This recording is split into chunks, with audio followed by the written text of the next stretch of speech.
Nuestra invitada, la ministra de Educación, Miriam Ponce, con quien vamos a dialogar en breve. La primera entrevista que brinda ella justamente aquí en RPP, La Voz de todo el Perú. Jorge, muy buenas tardes.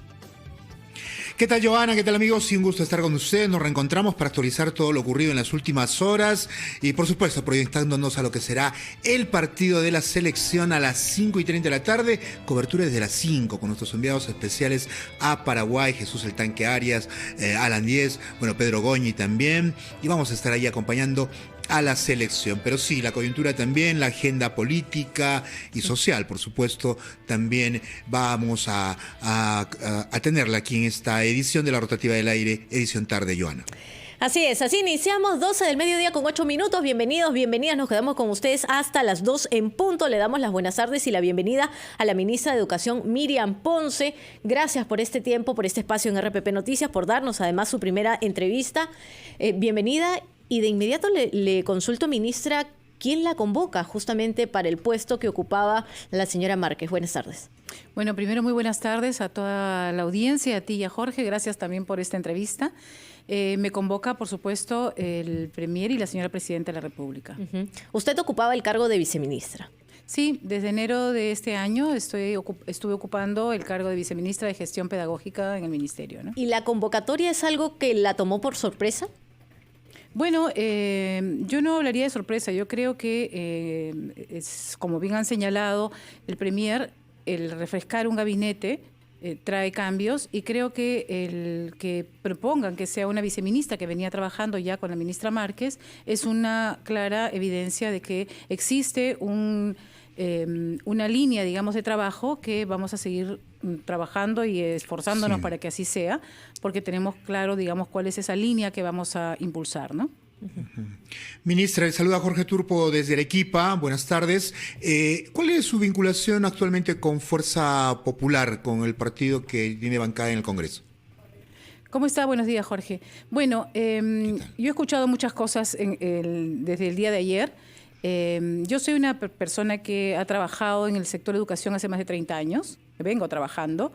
En el momento en el que pasa la segunda vuelta, se me convoca como una técnica para que yo pudiera revisar el plan de gobierno de la parte educativa que venía trabajando Fuerza Popular. Y yo con mucho gusto acepté a revisarlo técnicamente. Y después se me convoca porque no hubo un debate, recordarán, de educación, y se me convoca para poder debatir respecto a los puntos que habíamos planteado como prioridades dentro del sector. Y en este caso, volviendo un poco también a su nombramiento como ministra, ¿cuál es el último diálogo o conversación que tiene con la señora Márquez? ¿Qué es lo último que ustedes, digamos, pueden coordinar desde entonces ella ministra y usted viceministra? Bueno, nuestra gran preocupación por el tema de la meritocracia, ¿no? Ese ha sido uno de los temas, creo que dentro de la alta dirección hemos venido discutiendo y sobre todo planteando con mucha firmeza cuál es nuestra línea de trabajo en este sentido. Yo creo que, y lo conversaba hace poco aquí justamente en RPP, lo importante que es que nosotros valoremos lo que significa el rol docente. Yo soy una docente y creo que el proceso de revalorización de un docente pasa justamente por demostrar nosotros mismos que somos personas que podemos evaluarnos y que podemos respetar la ley de reforma que implica entonces una evaluación. Y con el tema de la meritocracia, ¿hubo, digamos, algún tipo de pedido o de coordinación específica? No entiendo su pregunta. ¿A qué se refiere? Con la ministra entonces Márquez. Porque Bueno, usted dice que fue el último, digamos, una de las últimas conversaciones que tuvo ese tema.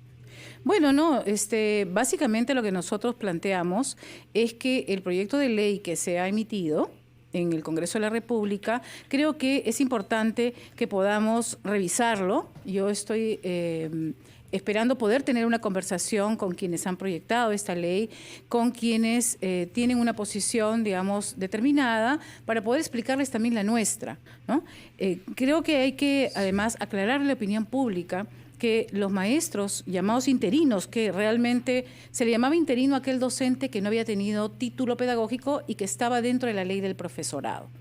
De esa cantidad de profesores, que eran más o menos 14.000, te voy a dar el dato exacto, 863, ¿no? Dieron su evaluación para poder, digamos, del total, lo que te digo yo, es 5.800 se presentaron para dar la evaluación. El resto no se presentó. De ese número de docentes que se presenta a dar la evaluación en el año 2015, 546 aprueban. Los maestros o las personas que estaban considerados como interinos dentro de la ley de profesorado tuvieron más de 13 años para poder sacar su título. Entonces, también creo que es importante que la opinión pública sepa, no es que nosotros nos opongamos a lo que estén solicitando, lo que nosotros señalamos es importante ser respetuosos, hay una ley de carrera pública magisterial, entonces, tenemos que defender la meritocracia y así como nosotros le pedimos a los alumnos que se evalúen, también estamos en todo el derecho de plantear que todos los maestros que van a atender a esos alumnos pasen por una evaluación. Ministra, entonces lo que entendemos es de que si ese proyecto prospera en el Congreso, ¿usted va a proponer de que sea observada? Sí, yo espero que tengamos un diálogo previo antes de que presente la autógrafa para poder revisar inclusive algunos puntos que están señalados ahí, ¿no? ¿No se va a revisar o se va a observar? Porque usted, digamos, siendo consecuente con lo que nos acaba de decir, que usted va por la meritocracia, o sea, mayor discusión creo que no habría. Simplemente decir, señores, quienes tienen títulos, cumplen la carrera magisterial, son los que deben acceder al magisterio. Entonces, ¿usted va a pedir que se observe esa norma si prospera? Sí, por supuesto que sí. Y el diálogo, en todo caso, entonces sería previo, sí. Pero un diálogo previo, a pese a que usted nos menciona, ¿no?, de que sí hay una intención de observarla, ¿cuál es el fin? Bueno, porque yo creo que de repente hay que afinar. Yo siempre he creído en el diálogo. Creo que además entre docentes, entre profesionales de diferentes carreras, podemos entendernos si miramos con detalle la ley. Porque cuando uno revisa con detalle, también tiene que fijarse que hay varios aspectos, ¿no?, que pueden quedar sin efecto una vez que un artículo se cumple y el otro no. Claro. Porque si bien señala, hay mucha gente que dice, no, pero acá dice en el proyecto, en la ley, que hay una evaluación excepcional para el ingreso a la carrera pública magisterial. Ciertamente, ahí lo dice, hay una evaluación excepcional para ese ingreso. Eso irroga gasto al Estado, por un lado. Pero sí, por otro lado, en otro artículo se señala con mucha claridad también que lo que se pide es que los maestros que entre 2014, noviembre de 2012 y noviembre del 2012 al 14, ¿no?, ellos entren a la ley del profesorado para poder, digamos, después acceder a la carrera pública. Si eso pasa, aunque la ley de profesorado ya no está activa, digamos, porque ya la ley de carrera pública la derogó, ¿no?, hay maestros, más o menos unos 90 docentes, que por temas judiciales se accedieron y ahí están todavía. Entonces, si los maestros entran, perdóneme terminar un ratito la idea, si los maestros entran a la ley del profesorado, van a entrar con una equivalencia en términos de niveles. Entonces, después automáticamente van a entrar a la carrera sin evaluación. Entonces, también hay otro artículo que dice, ¿no?, que aquellos que estuvieron en otro rango, digamos, de años, puedan también entrar, ¿no?, aplicar una acreditación de su desempeño por 30 años y también pueden entrar a la carrera. Entonces yo creo que tenemos miles de maestros que están participando en los concursos, que van a ver, y quiero decirles también a los maestros que nosotros, si bien es cierto, la ley dice que cada 2 años hay evaluación, ¿no?, de nombramiento, nosotros estamos trabajando un proyecto de ley para que sea anual. De tal manera que el próximo año perfectamente puedan dar su evaluación. Sí. Pero afinar qué, digamos, de esta norma, afinar qué cuando ya hay una ley de la carrera pública magisterial y que todos se acojan a eso y no estemos sacándole la vuelta por otros lados, por otros costados. ¿No le parece eso ser consecuente con la idea de la meritocracia ya establecida por la ley de la carrera pública magisterial? Por eso lo que yo señalo con toda firmeza, y es la línea que nosotros tenemos, es que nosotros vamos a observar la ley. Creo que la ministra Márquez en su momento, o la exministra, señaló con mucha claridad que la ley va en contra de la meritocracia. ¿Eso lo conversó, por ejemplo, usted con la presidenta Dina Boluarte o con el jefe del gabinete de ministros? ¿Se ha tocado? Por supuesto. O sea, creo que ayer el señor Premier también ha señalado enfáticamente que nosotros somos respetuosos de la meritocracia. ¿Y ambos coinciden en que sí se va a observar? Nosotros somos los que observamos directamente una vez que llegue la autógrafa. Ministerio de Educación observa. Pero usted, solo para precisar, sí lo ha conversado con la presidenta y sí lo ha conversado con el Premier. Por supuesto, yo creo que ellos han sido muy claros en señalar que la meritocracia se respeta, como le digo. Ministra, entonces queda bastante claro la posición que queríamos también y entendemos los docentes en el país también. Hay un punto fundamental en la educación que es la infraestructura y hay un órgano adscrito al ministerio que es el PRONIET y desde las regiones del país siempre se quejan de que PRONIET no tiene, digamos, que opera casi como una mesa de partes en las regiones. Quisiéramos saber cuál es, digamos, la propuesta que usted tiene y qué le puede decir a los padres de familia, a los docentes que siempre suelen quejarse de la labor que cumple PRONIET en la infraestructura educativa. La ministra Miriam Ponce, ministra de Educación, gracias por estar con nosotros esta tarde, ministra, aclarando puntos fundamentales. Estamos hablando de la educación, un tema trascendental en nuestro país. Le había planteado la pregunta en relación al PRONIED, el Programa Nacional de Infraestructura Educativa. Muchos colegios que se construyen se demoran más de los plazos establecidos. En regiones se quejan de que PRONIED solamente es una mesa de partes. ¿Se podría descentralizar este programa? ¿Qué plantea usted sobre la infraestructura educativa, señora ministra?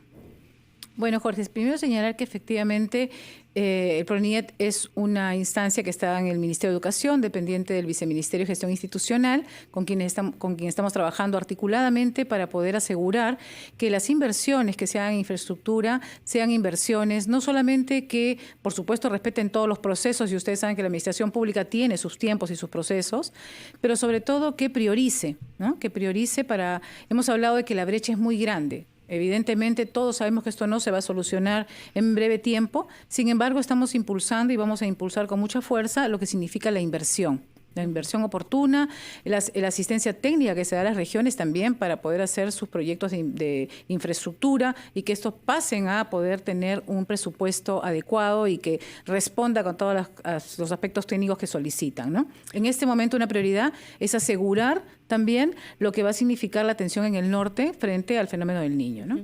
Ministra, uno de los temas que quedó pendiente, sonó muy bien como anuncio y queremos saber qué va a suceder, es el hecho de que se iba a publicar, o por lo menos eso se anunció, hacer pública la lista de profesores que estaban sentenciados por acoso o por violación a escolares, pero también aquellos que estaban en proceso, es decir, que estaban en estos momentos afrontando un juicio, que todavía no tenían una sentencia. ¿Qué va a suceder con este tema?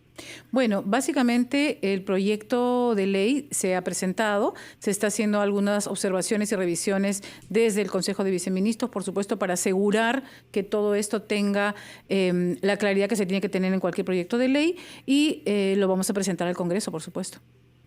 ¿Y en proceso, sí, digamos ministra, que es muy largo? No.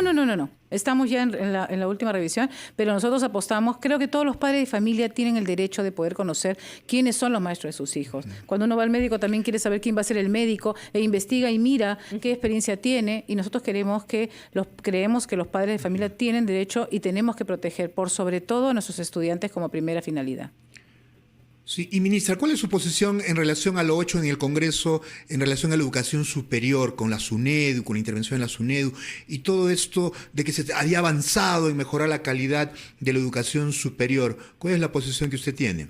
Bueno, nosotros somos muy respetuosos de la autonomía universitaria y creemos que la SUNEDU tiene sus funciones, es un ente, por supuesto, también autónomo, y somos respetuosos. Como Ministerio de Educación, nosotros tenemos el deber de marcar una política porque somos el ente rector. Y esa es nuestra función y también la de respetar la autonomía de todas las instituciones. ¿El trabajo entre el Ministerio de Educación y el Congreso de la República va a fluir? Bueno, yo soy una persona muy abierta al diálogo y es más, acabo de hablar esta mañana para poder encontrar algún espacio pronto, si es posible hoy o mañana, para poder conversar justamente sobre esta ley sobre la meritocracia y algunos otros temas que para nosotros son fundamentales. Y creo que el diálogo entre el Congreso y el Ministerio de Educación es fundamental, ¿no? ¿Qué otros temas les gustaría conversar en el Congreso? Bueno, por ejemplo, que nos apoyen en todo lo que significa lo que va a ser el crecimiento y nuestra apuesta porque la atención a la primera infancia sea una prioridad realmente, ¿no? Acabamos de trabajar hace poco con el Ministerio de Economía y Finanzas en estos meses como viceministra y hemos logrado que las cunas para el próximo año sean una realidad. Es decir, con economía vamos a crecer en cunas para poder darle educación a niños de 0 a 3 años en las zonas de pobreza urbana que tanto lo necesitan. Esto va a permitir dar un servicio de 8 horas para madres que puedan ir a trabajar y que también reactiven su economía, asegurando la alimentación y una educación de calidad para ellos, ¿no? Ministra, remuneración a los docentes. ¿Usted será una ministra que luche por, o digamos, ponga allí énfasis en mejorar las remuneraciones de los docentes? Yo creo que claramente hay una ley de carrera pública magisterial, establece niveles y obviamente los maestros tienen que ir concursando a los procesos de ascenso. Esos concursos que se dan le permiten a los maestros ir accediendo a mejoras remunerativas que creo que están bastante más altas inclusive que en el sector privado, ¿no? Perfecto. Y seguiremos nosotros trabajando para la revalorización docente desde la meritocracia, por supuesto. Pensando además en los niños y adolescentes de nuestro Siempre país, van en a los ser nuestra escolares. primera prioridad. Ministra, muchas gracias por su tiempo, muchas gracias por otorgarnos esta primera entrevista aquí en RPP, La Voz de todo el Perú. Miriam Ponce, ministra de Educación, ha estado con nosotros, 12:28. Les deseamos suerte en el sector, es un sector que necesita mucho apoyo.